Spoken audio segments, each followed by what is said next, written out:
श्री अरविंद माता अध्याय 6।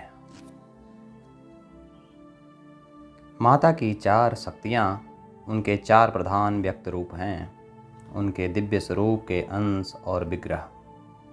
इनके द्वारा वे अपने सृष्ट जीव जगत पर कर्म किए चलती, विभिन्न लोकों में अपने सृष्ट कर्मों को सुव्यवस्थित और सुसमन्वित करती और अपनी सहस्त्रों शक्तियों का गतिविधान करती हैं। माता हैं एक ही, पर हमारे सामने वे नाना रूप से आविर्भूत होती हैं। उनकी अनेकानेक शक्तियाँ और मूर्तियाँ हैं, अनेकों उनके स्फुलिंग और विभूतियाँ हैं, जिनके द्वारा उन्हीं का कर्म ब्रह्मांड में साधित हुआ करता है। वे जो एका हैं, जिन्हें माता कहकर हम पूजते हैं, भागवती चिच्छक्ति हैं, अखिल विश्व की अधिष्ठात्री देवी। एका होती हुई भी वे इतनी अनेक रूपा हैं कि उनकी गति को देखना समझना अति क्षिप्र मन या सर्वथा विनिर्मुक्त परम व्यापक बुद्धि के लिए भी असंभव है।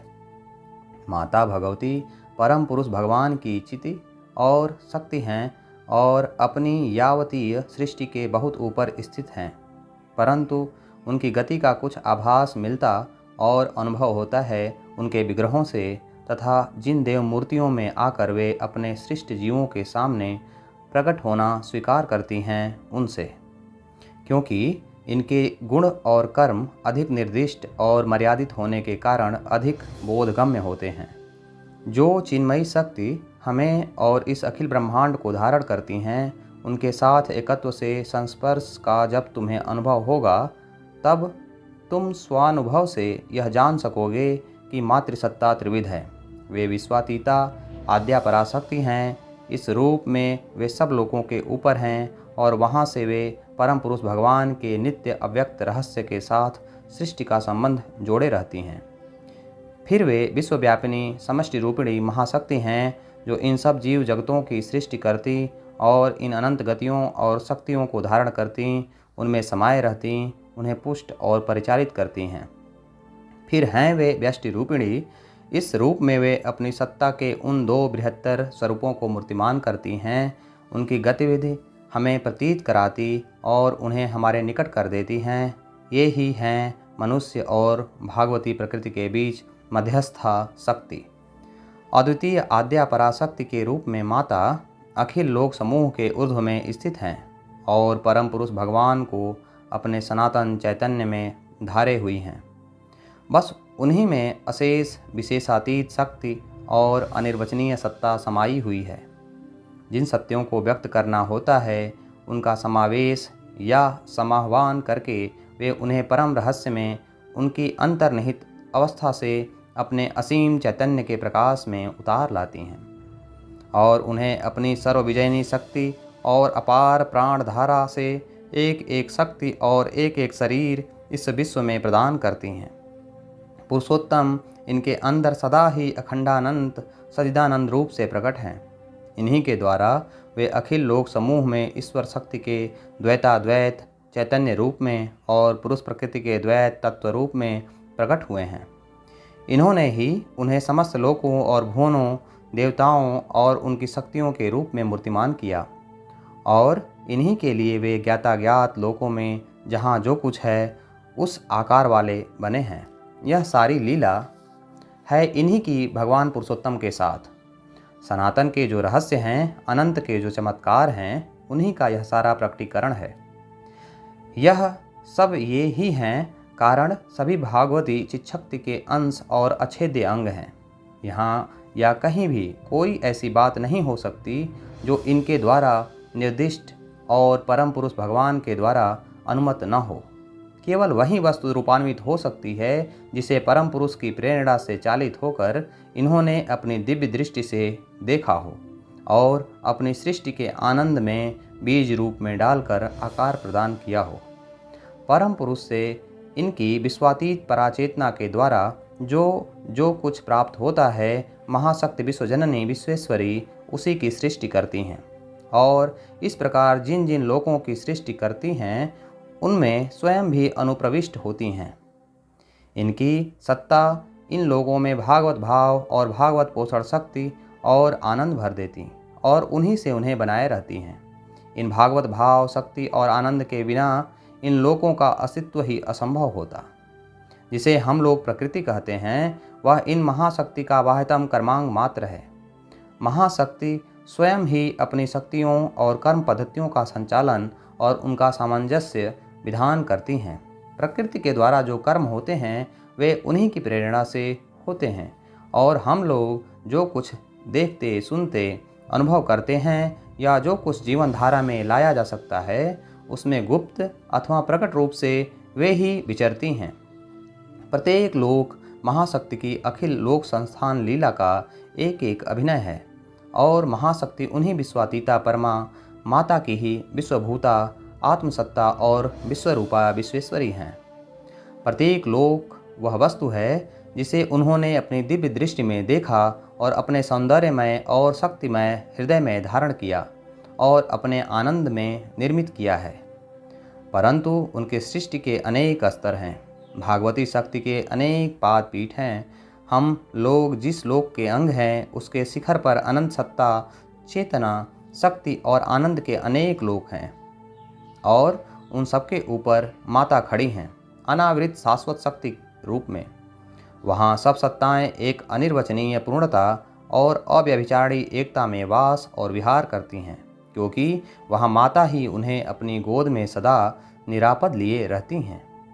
इन लोकों की अपेक्षा अधिक समीप हमारे सर्वांगपूर्ण विज्ञान सृष्टि के लोक हैं, जहाँ माता विज्ञानमयी महाशक्ति, सर्वज्ञ संकल्प और सर्वशक्तिमान ज्ञान स्वरूपिणी भागवती शक्ति विराजती हैं, जो अपने सिद्ध कर्मों में नित्य प्रकट हैं और प्रत्येक क्रिया में स्वभावतः ही सिद्ध हैं। वहाँ के सब व्यापार सत्य के पदक्षेप हैं। वहाँ के सब जीव भगवत ज्योति के ही जीवभूत अंश, शक्ति समूह और शरीर हैं। वहाँ के सब अनुभव प्रगाढ़ अबाध आनंद के ही समुद्र, सप्लव और तरंग हैं। पर यहाँ जहाँ हम लोग रहते हैं, अज्ञानमय जगत है, मन प्राण देह के लोक, जो अपनी चेतना में अपने उद्गम स्थान से विच्छिन्न हो गए हैं, और यह पृथ्वी इनका एक विशेष अर्थपूर्ण केंद्र है, जिसका विकास एक ऐसी प्रक्रिया है जिसमें अनेक कठिनाइयाँ हैं। उन कठिनाइयों में से होकर तथा उन्हें दूर करते हुए लक्ष्य की ओर इसकी गति निर्धारित होती है। इसमें इतना अज्ञान और परस्पर विरोध और प्रमाद भरा हुआ होने पर भी इसे धारण किए रहती हैं विश्वजननी। इसे भी इसके गुप्त लक्ष्य की ओर अग्रसर करा के ले जा रही हैं वे ही महाशक्ति। अज्ञान के इस तिसर्ग की अधिष्ठात्री महाशक्ति रूपिणी माता अधिष्ठित हैं एक मध्यवर्ती लोक में, जिसके ऊपर है वह विज्ञानमयी ज्योति, सत्यमय जीवन और सत्यात्मक सर्ग, जिसे वहाँ से यहाँ नीचे ले आना है। और नीचे की ओर हैं चेतना भेद से विभिन्न श्रेणियों में बटे हुए ये चढ़ते और उतरते हुए चेतन क्षेत्र, जो किसी दोहरी सीढ़ी के समान एक ओर से नीचे उतरकर जड़ के अज्ञान में परिसमाप्त हो गए हैं, और दूसरी ओर से प्राण, हृदय और मन को प्रस्फुटित करके चढ़ गए हैं परमात्मा के अनंतत्व में। माता वहाँ खड़ी हैं समस्त देवगणों के ऊपर, और वहाँ वे जो कुछ देखती, अनुभव करती और वर्षण करती हैं, उसी से इस ब्रह्मांड में और इस पार्थिव विकास में जो कुछ होगा उसका निर्देश कर देती हैं। और उनके सब शक्ति समूह और विग्रह अंदर से बाहर निकल आते हैं उनका कर्म करने के लिए, और इनके तेज वे भेजती हैं इन अधोलोकों में शक्ति प्रयोग करने, शासन करने, युद्ध करने और विजय लाभ करने के लिए। यहाँ के युग चक्र निर्दिष्ट दिशा की ओर फेरने और घुमाने के लिए, और समष्टिगत तथा व्यष्टिगत कर्मधाराओं को इष्ट मार्ग निर्दिष्ट करने के लिए।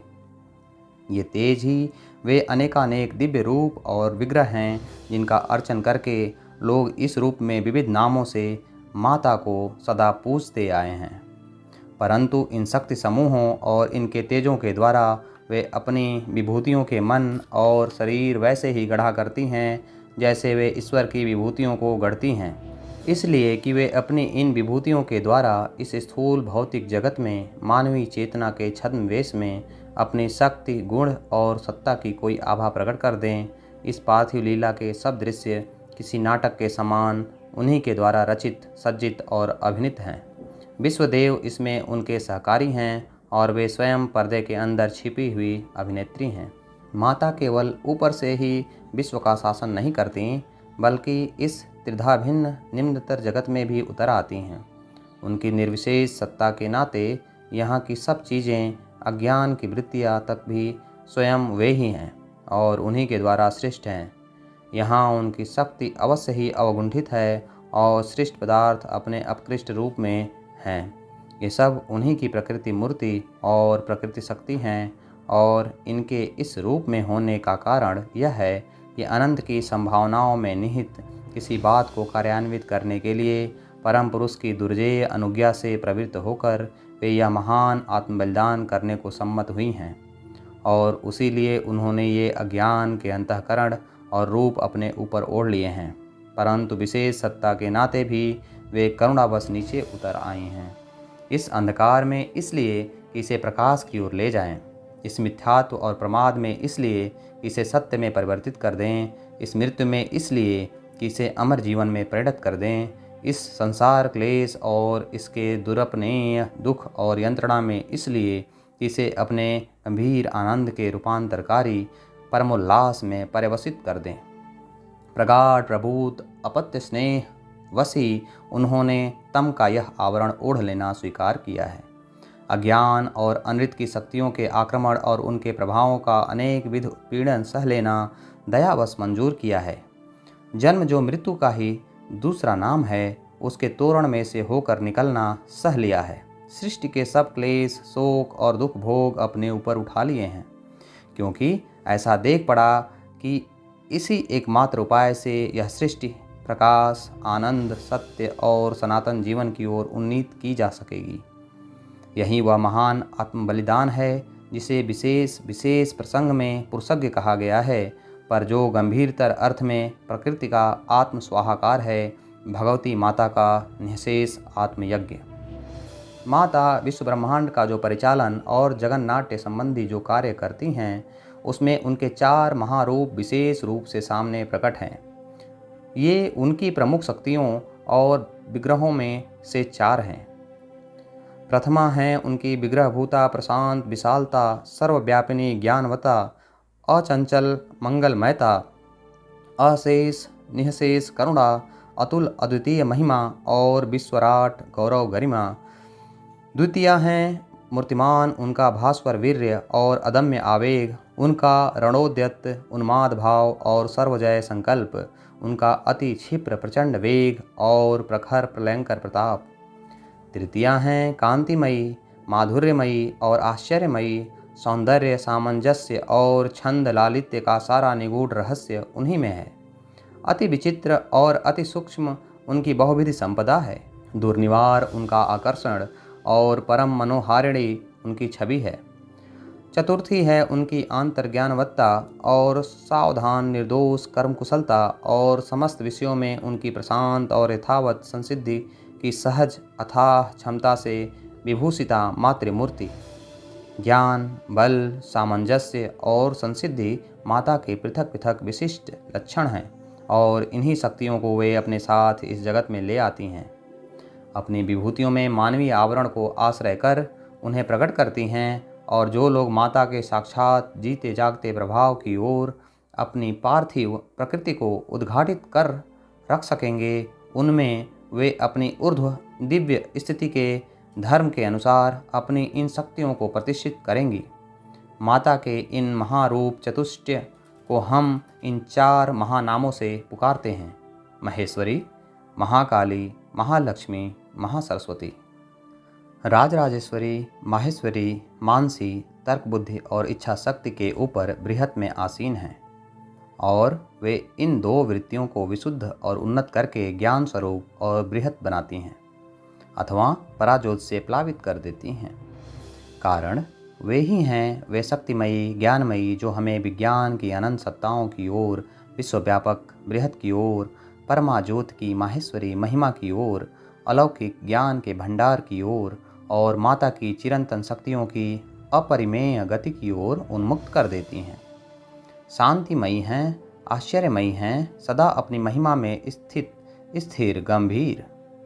कोई चीज़ उन्हें हिला डुला नहीं सकती, क्योंकि समग्र ज्ञान उनके अंदर है। कोई बात जो वे जानना चाहें उनसे छिपी नहीं रह सकती। सब पदार्थ और सब जीव और उनके स्वभाव और उनके चालक भाव तथा सृष्टि का विधान और उसके काल विभाग तथा यह जो कुछ जैसा था और है और होगा, सब उनके दृष्टिगत हैं। उनमें वह शक्ति है जो सबके सामने आती और सबको बस में करती है, और कोई भी उनका विरोध करके उनके महान अननुमेय ज्ञान और उत्तुंग प्रशांत शक्ति के सामने अंत तक ठहर नहीं सकता। वे सम हैं, धीर हैं, अपने संकल्प में अटल हैं। मनुष्यों के साथ उनका व्यवहार जिस तिस की प्रकृति के अनुसार और पदार्थ मात्र तथा घटना मात्र में उनका कार्य उनकी शक्ति और अंतस्थ सत्य के अनुरूप होता है। पक्षपात उनमें है ही नहीं, परंतु वे परम पुरुष भगवान के आदेशों का अनुवर्तन करती हैं, और इस तरह वे किसी को ऊपर उठाती हैं और किसी को ढकेल देती हैं नीचे, या अपने पास से हटाकर अंधकार में डाल देती हैं। ज्ञानियों को वे और भी महान और भी ज्योतिर्मय ज्ञान प्रदान करती हैं। जिन्हें अंतर्दृष्टि प्राप्त है उन पर वे अपनी मंत्रणा का रहस्य प्रकट करती हैं। जो विरुद्धाचारी हैं उनसे उनके विरुद्धाचार का फल भोग कराती हैं। जो अज्ञ और मूढ़ हैं उन्हें उनकी अंधता के अनुसार ही लिए चलती हैं। प्रत्येक मनुष्य की प्रकृति के विभिन्न अंगों को वे तत्त अंग के प्रयोजन, प्रवृत्ति और वांछित प्रतिफल के अनुसार प्राप्त होती और उन्हें संचालित करती हैं। उनके ऊपर यथावश्यक भार रखती हैं अथवा उन्हें उनकी प्रिय पोषित स्वतंत्रता के हवाले कर देती हैं, अज्ञान के मार्ग में फलने फूलने या विनिष्ट होने के लिए। कारण वे सबके ऊपर हैं, जगत की किसी वस्तु में बद्ध या आसक्त नहीं, तथापि उन्हीं का हृदय और सबकी अपेक्षा जगन माता का हृदय है। उनकी करुणा अपार अशेष है। सभी उनकी दृष्टि में उनके संतान और अद्वितीय एकमेव भगवान के अंश हैं। असुर, राक्षस और पिशाच तक, और जो उनके विद्रोही और विरोधी हैं वे भी।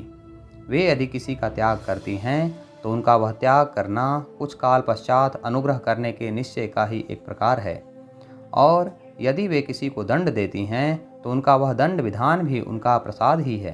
परंतु उनकी करुणा उनके ज्ञान को अंध नहीं करती या उनके कर्म को निर्दिष्ट पथ से भ्रष्ट नहीं करती। कारण पदार्थ मात्र के सत्य से ही उनको काम है। ज्ञान ही उनकी शक्ति का केंद्र है, और हमारे अंतरात्मा और प्रकृति को भागवत सत्य के अनुरूप निर्मित करना ही उनका व्रत और अनुष्ठान है। महाकाली की प्रकृति और है, बेहता नहीं बल्कि उत्तुंगता, ज्ञानवत्ता नहीं बल्कि शक्तिमत्ता और बलवत्ता उनकी अपनी विशेषता है। उनके अंदर की एक अति तुमुल तीव्रता है, अति प्रचंड आवेग है। कृत संकल्प की पूर्ण सिद्धि का एक दिव्य हिंसा पिपासा है, जो प्रत्येक सीमा और विघ्न बाधा को चूर्ण विचूर्ण करने के लिए महावेग से प्रधावित होती है। उनका सारा दिव्यत्व उछल पड़ता है महारुद्र कर्म की रौद्री महाप्रभा के रूप में। वे हैं ही दुष्टता के लिए, सद्य फलदायिनी कर्म पद्धति के लिए, क्षिप्र और ऋजु प्रहार के लिए, उस सम्मुखीन आक्रमण के लिए जो मैदान साफ करता जाता है। असुर के लिए उनका रूप बड़ा ही भयंकर है। भगवान के द्रोहियों के लिए उनका चित्त बड़ा ही निर्मम और निदारुण है। कारण वे समस्त भुवनों की रणचंडी हैं, जो रण से पश्चातपद नहीं होती। कोई त्रुटि या दोष वे बर्दाश्त नहीं कर सकती। इसलिए मनुष्यों में जो कुछ ऐसा है जो अनुकूल नहीं होना चाहता, उसके साथ उनका बड़ा कठोर व्यवहार होता है, और जो कुछ ज्ञानहीन और तमोग्रस्त बना रहता है उसके साथ वे बड़ी निष्ठुरता से पेश आती हैं। विश्वासघात, मिथ्याचार और ईर्ष्या द्वेष पर उनका कोप आंसू और भीषण होता है। द्वेष बुद्धि पर तुरंत उनके शूल का प्रहार होता है। भागवत कर्म में औदासीन्य, अवहेलन और आलस्य उन्हें सह नहीं, और असमय सोने वाले और समय पर काम न करने वाले दीर्घसूत्री को प्रयोजन होने पर वे ताड़न से तीव्र वेदना उत्पन्न करके जगा देती हैं। जो भाव द्रुत, ऋजु और निष्कपट होते हैं, जो गतियाँ अकुंठ और अव्यभिचारिणी होती हैं, जो अभिप्सा उज्ज्वलित हो उठती है, वे सब महाकाली के संचार हैं। उनकी मनोवृत्ति अदम्य है। उनकी दृष्टि और इच्छा शक्ति शेन पक्षी की उड़ान सी ऊंची और बड़ी दूर तक फैली हुई होती है। ऊर्ध्वपथ में उनके पदक्षेप अति द्रुत होते हैं और उनकी भुजाएं मारने और तारने को आगे बढ़ी रहती हैं। कारण वे भी तो माता ही हैं और उनका स्नेह वैसा ही तीव्र है जैसा कि उनका क्रोध, और कारुण्य उनका अति गंभीर और तुरंत उमड़ पड़ने वाला होता है।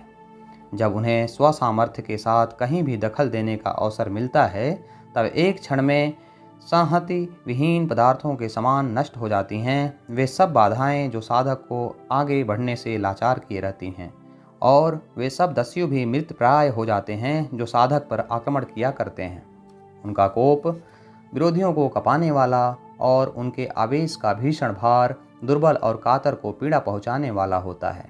परंतु जो महान, बलवान और सत्पुरुष हैं, वे उनकी श्रद्धा, भक्ति और पूजा करते हैं, क्योंकि वे अनुभव करते हैं कि जो कुछ उनके विद्रोह का कारण है उसे ठोक पीट कर वे समर्थ और निर्दोष सत्य बना देंगी। जो कुछ कुटिल और विपरीत है उसे वे अपने हथौड़ों की चोट से सीधा कर देंगी, और जो कुछ अशुद्ध और सदोष है उसे निकाल बाहर कर देंगी। उन्हीं की बदौलत यह बात है कि जो काम सदियों में होने वाला होता है वह एक दिन में हो जाता है। इनके बिना आनंद महान और गंभीर या मृदु मधुर और सुंदर हो सकता है, पर उस आनंद के जो परम कैवल्य स्वरूप तीव्रतम भाव हैं, उनका प्रज्वलित उल्लास उसमें नहीं रह सकता। ज्ञान को वे ही विजयशालिनी शक्ति प्रदान करती हैं, सौंदर्य और सुसंगति को ऊर्ध्वमुखीन और ऊर्ध्वगामिनी गति प्रदान करती हैं, और संसिद्धि के मंद और कष्ट साध्य साधन में वह वेग भर देती हैं कि जिससे साधक की शक्ति बहुगुणित होती और लंबा रास्ता छोटा हो जाता है। परतम आनंद, उच्चतम उच्चता, महत्तम लक्ष्य और विशालतम दृष्टि से न्यून किसी भी बात से उन्हें संतोष नहीं होता। इसीलिए भगवान की जो विजयनी शक्ति है वह उन्हीं में है, और उन्हीं के तेज, आवेग और सत्वरता के प्रसाद से यह संभव है कि हमारे प्रयास की महत् सिद्धि किसी कालांतर में नहीं बल्कि अभी सत्वर साधित हो सकती है। केवल ज्ञानवता और शक्तिमता ही परमा माता के प्रकटित वपु नहीं हैं। उनकी प्रकृति का और भी एक सूक्ष्मतर रहस्य है, और उसके बिना ज्ञान और शक्ति अधूरे ही रह जाते हैं, और पूर्णत्व भी उसके बिना पूर्ण नहीं होता।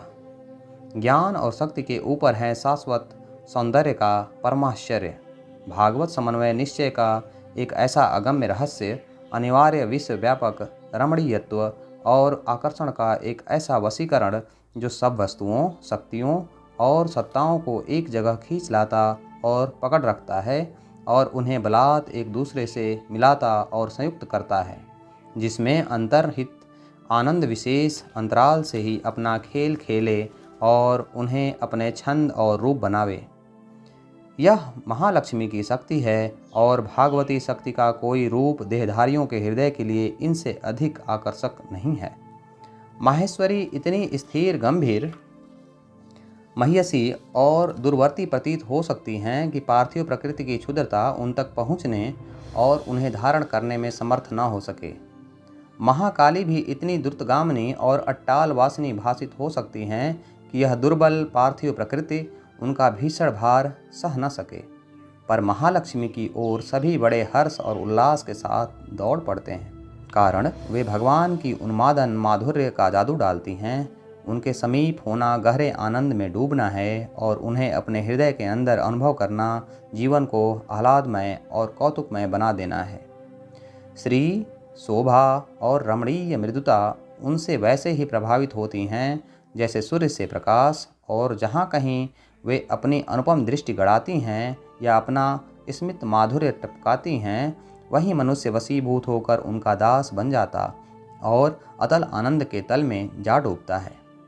उनके कर कमलों का स्पर्श अयस्कांत का काम करता है, और उनके अलौकिक कोमल प्रभाव से मन, प्राण, शरीर शुद्ध और परिमार्जित हो जाते हैं, और जहाँ उनके पांव पड़ते हैं वहीं से बह निकलते हैं चित्तोन्मादन आनंद सुरधनि के स्रोत।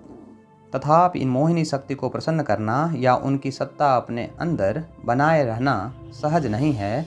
अंतःकरण और अंतरात्मा का सामंजस्य और सौंदर्य, चिंता और अनुभूति का सामंजस्य और सौंदर्य, प्रत्येक बाह्य कर्म और गतिविधि में सामंजस्य और सौंदर्य, जीवन और जीवन के चतुः पार्श्व का सामंजस्य और सौंदर्य, यह है महालक्ष्मी को प्रसन्न करने का अनुष्ठान।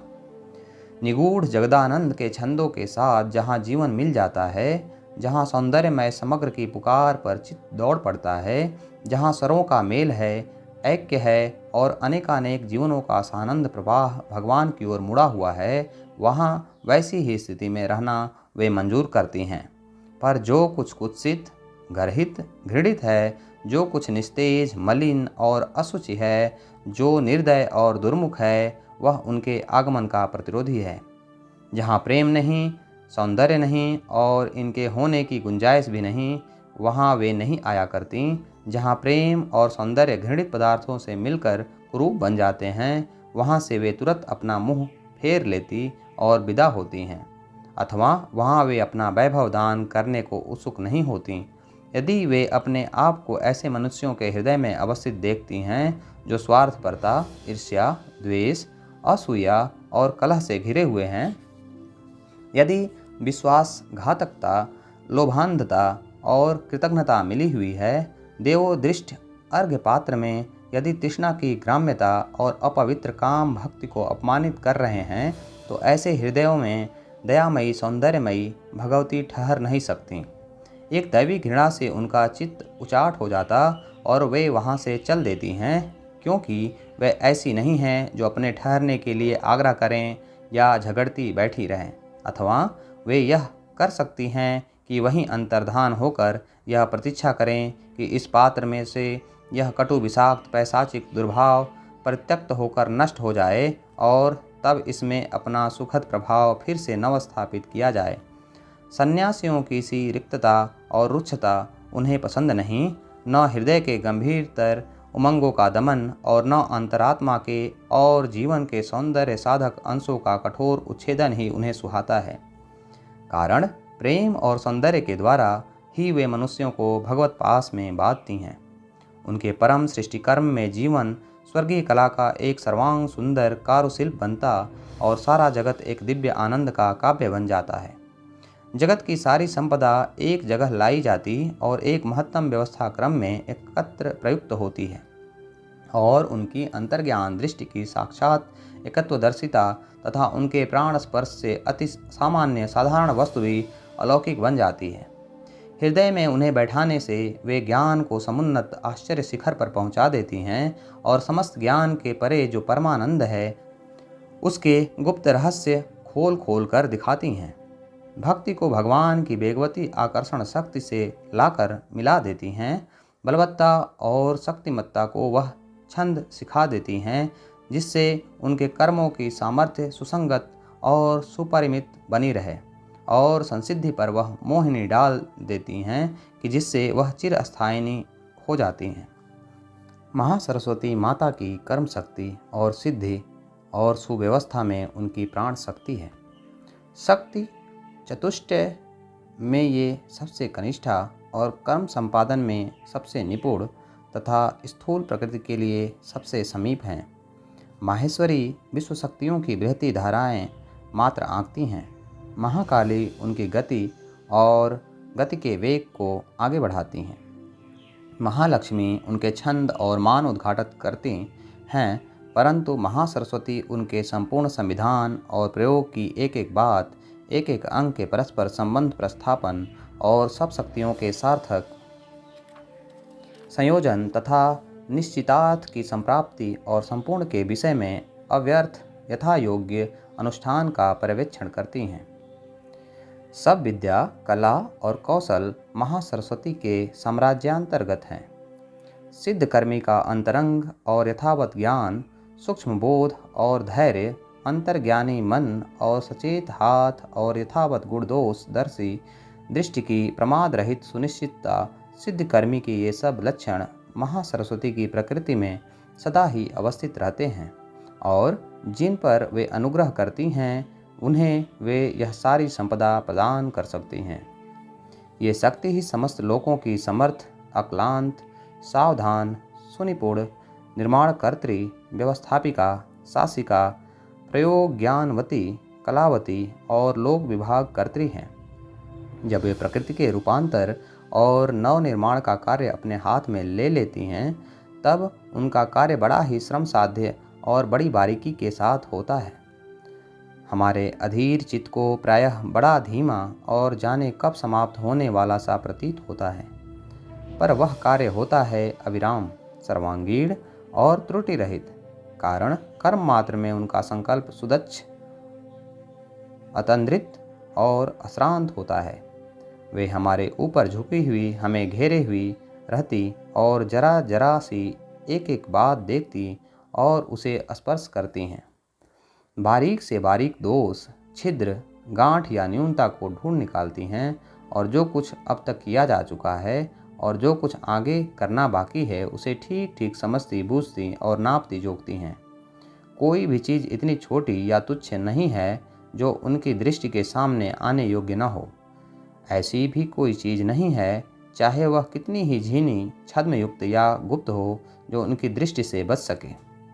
गढ़ना और फिर गढ़ना, प्रत्येक अंग को यही उनका सतत आयास है। जब तक वह अंग अपने सद्रूप को न प्राप्त हो, समग्र के अंदर अपने स्वस्थान में आकर न बैठ जाए और अपना नियत कर्म पूरा न करे, इस सतत अध्यवसाय के पूर्ण संगठन और पुनः संगठन के कार्य में सब प्रयोजनों पर तथा जिस प्रयोजन की जिस प्रकार पूर्ति होगी, उन सब प्रकारों पर एक साथ उनकी दृष्टि रहती है। वे अपनी अंतर्ज्ञान दृष्टि से यह जानती हैं कि कहाँ किस वस्तु को ग्रहण और किस वस्तु को वर्जन करना होगा, और इस तरह सिद्धता के साथ वे योग्य पात्र, योग्य काल, योग्य अवस्था और योग्य प्रक्रिया का निर्देश करती हैं। अयत्न, अवहेलन और आलस्य से उन्हें घृणा है। कोई भी काम किसी तरह से निपटा देना, जल्दीबाजी से कोई काम करना और उसका क्रम उलट पलट देना, सब तरह का भद्दापन, न्यूनाधिक्य, लक्ष्य भ्रष्टता, करणों और गुणों का मिथ्यारोपण और दुरुपयोग, कार्य कर्मों को बिना किए या करके बीच में ही छोड़ देना उनके स्वभाव के लिए अप्रियकर और सर्वथा विपरीत है। जब उनका कोई कार्य हो चुकता है, तब यह देख पड़ता है कि उसमें कोई बात भूली नहीं है, कोई अंश अस्थान में नहीं जा पड़ा है, न कोई चीज़ छूटी है, न किसी में कोई दोष रह गया है। सारा काम पक्का, दुरुस्त, पूरा और देखने ही योग्य होता है। पूरी पूर्णता के बिना उन्हें चैन नहीं मिलता और अपने सृष्टि कर्म की परिपूर्णता के लिए अनंत काल तक श्रम करना आवश्यक हो तो उसके लिए वे प्रस्तुत रहती हैं। इस कारण माता के शक्ति विग्रहों में सबसे अधिक ये ही मनुष्य और उसके सहस्त्रों दोषों को परम धैर्य के साथ सहती चली आई हैं।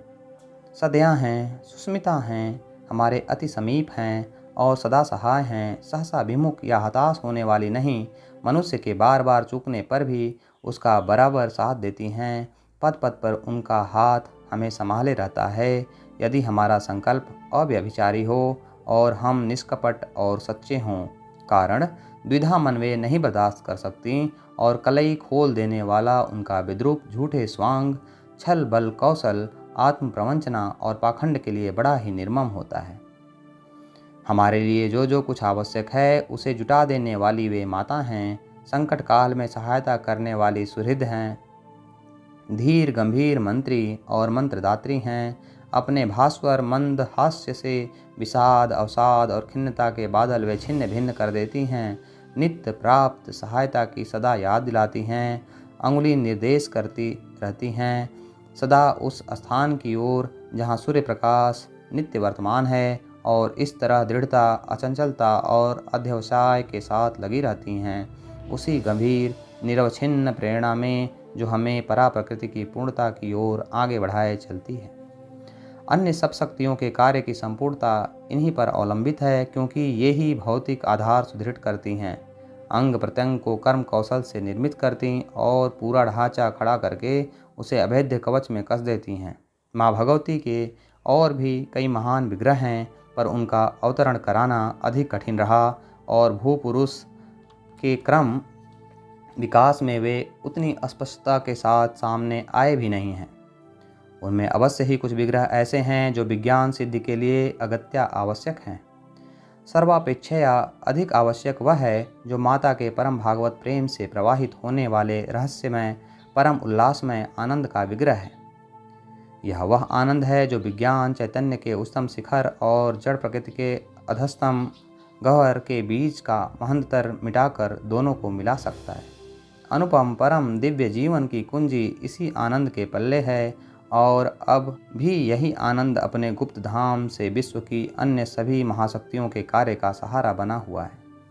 परंतु मानव प्रकृतिबद्ध अहमता युक्त और तमोग्रस्त होने के कारण इन महती सत्ताओं को ग्रहण करने या उनके प्रचंड कर्म का आधार बनने में असमर्थ हैं।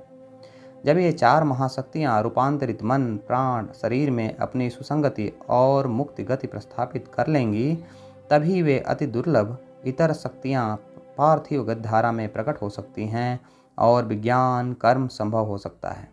कारण माता के सब विग्रह जब उनके अंदर एकत्र होकर प्रकट होते, उनकी भिन्न भिन्न कर्मधाराएं एक ही सुसंगत ऐक्य में परिणित होती और ये विग्रह उनके अंदर अपने विज्ञानमय देव स्वरूपों में उठ आते हैं, तभी माता अपनी विज्ञानमयी महाशक्ति के रूप में प्रकट होती हैं और तभी वे अपने अकथ अलख धाम से अपनी ज्योतिर्मयी परासत्ताओं को बरसाती हुई नीचे ले आती हैं।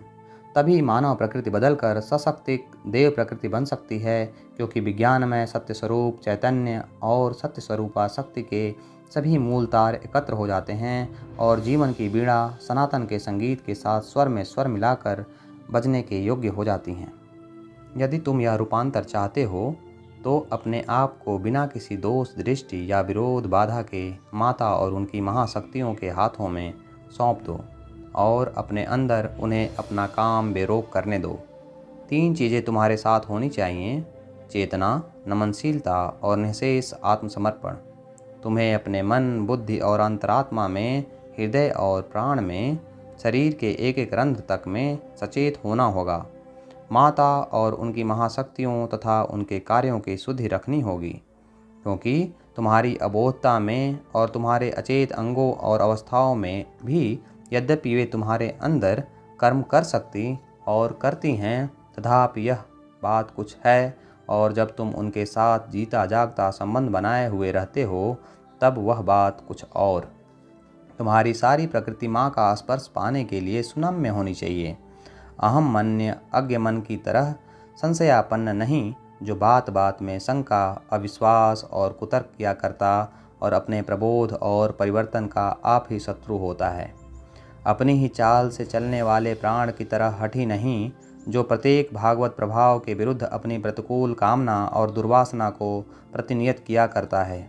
मनुष्य की उस भौतिक चेतना की तरह रुकावट डालने वाले और अक्षमता, जड़ता और तामसिकता में गड़े रहने वाले नहीं, जो आगे बढ़ने का रास्ता रोके रहती और अपनी ही क्षुद्रता और अंधता की मस्ती में आसक्त रहती हुई ऐसे प्रत्येक स्पर्श के विरुद्ध चिल्ला उठती है, जो निर्जीव जीवन कर्म में या उसके निष्प्राण आलस्य और घोर निद्रा में बाधक होता है। अपनी अंतर्बहि सत्ता निशेष समर्पित कर देने से तुम्हारे अंग प्रत्यंग में वह नमनशीलता आ जाएगी और उस ज्ञान और ज्योति की ओर, उस महाशक्ति की ओर, उस सामंजस्य और सौंदर्य की ओर, उस संपूर्णता की ओर जिनके प्रवाह ऊपर से बहे चले आते हैं, सतत उद्घाटित करते रहने से चैतन्य तुम्हारे अंदर सर्वत्र जाग उठेगा, शरीर तक जाग उठेगा और अंत को उसकी चेतना विज्ञान की परमाचित शक्ति के साथ एक हो जाएगी।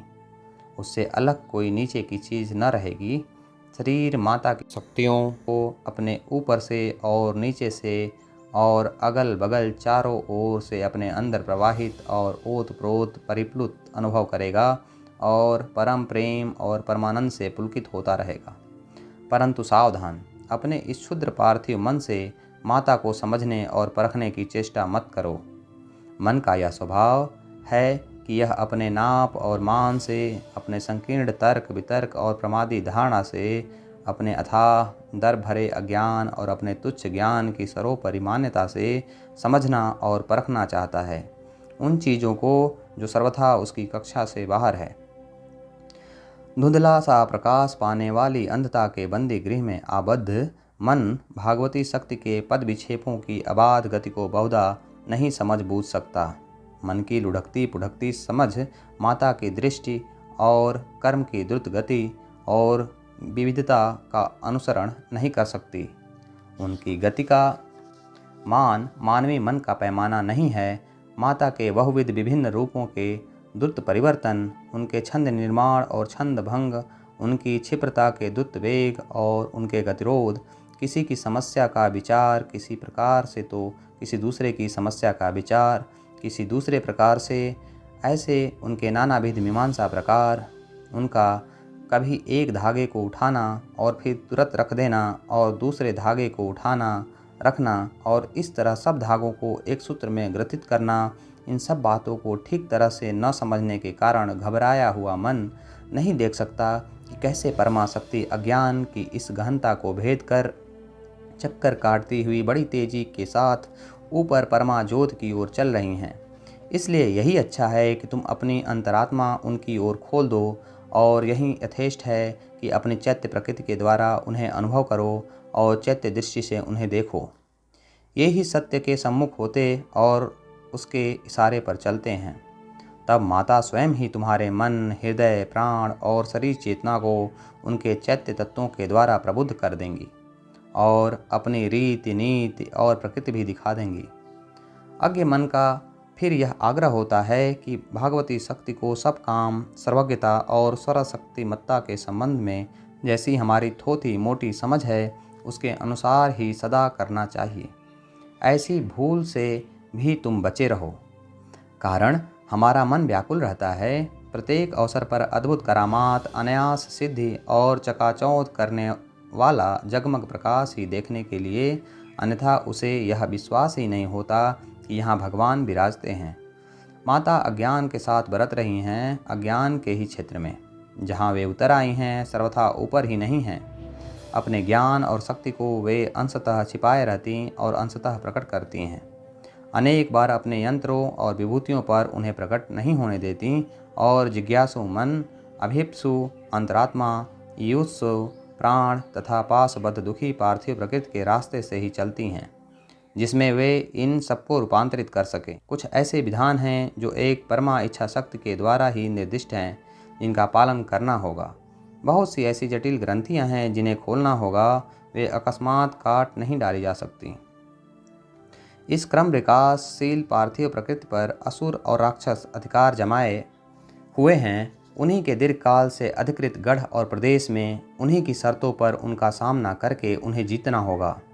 हमारे अंदर जो मानव भावापन्न जीव है उसे ले चलना और प्रस्तुत करना होगा, जिसमें वह अपनी बद्धताओं को पार करे। वह इतना दुर्बल और तमोग्रस्त है कि वह अकस्मात किसी ऐसी स्थिति में नहीं उठाकर लाया जा सकता जो स्थिति उसकी वर्तमान स्थिति से बहुत ऊर्ध्व है। भागवत चैतन्य और शक्ति मौजूद हैं और प्रतिक्षण साधन पथ में जब जो कुछ आवश्यक है उसे करते हैं, सदा सर्वदा यथा निर्दिष्ट पदक्रम के साथ आगे बढ़ते हैं और अपूर्णता के बीच में भावी पूर्णता को ही साधित करते हैं। पर विज्ञान शक्ति का विज्ञानमयी प्रकृतियों के साथ साक्षात व्यवहार तभी बन सकता है जब तुम्हारे अंदर विज्ञान अवतीर्ण हो लेगा। यदि तुम अपने मन के पीछे चलोगे तो मन माता को उनके तुम्हारे सामने प्रकट होने पर भी नहीं पहचान सकेगा। पीछे चलो अपने अंतरात्मा के, मन के नहीं, उस अंतरात्मा के जो सत्य के अनुकूल होता है, उस मन के नहीं जो बाहरी दिखावे पर उछला करता है। भागवती शक्ति का भरोसा करो, वे ही तुम्हारे अंतस्थ देवोचित तत्वों को मुक्त करेंगी और उन सबको भागवती प्रकृति की अभिव्यक्ति के रूप में ढाल देंगी। विज्ञान में रूपांतर भगवान निर्दिष्ट है और पार्थिव चेतना के विकास क्रम से उसका होना अनिवार्य है, कारण इसकी ऊर्ध्वमुखी गति समाप्त नहीं हुई है। मन ही इसका सर्वोच्च शिखर नहीं है, परंतु इस रूपांतर के होने, रूप ग्रहण करने और चिरस्थायी होने के लिए यह आवश्यक है कि नीचे से उसके लिए पुकार हो, ऐसी उत्कंठा के साथ कि जब वह ज्योति अवतीर्ण हो तो उसे पहचानें, स्वीकार करें, अस्वीकार न करें। साथ ही यह आवश्यक है कि इसके लिए ऊपर से भगवान की अनुमति हो। इस अनुमति और इस प्रकार के बीच जो शक्ति मध्यस्थता का काम करती है, वह भागवती माता की सत्ता और शक्ति है।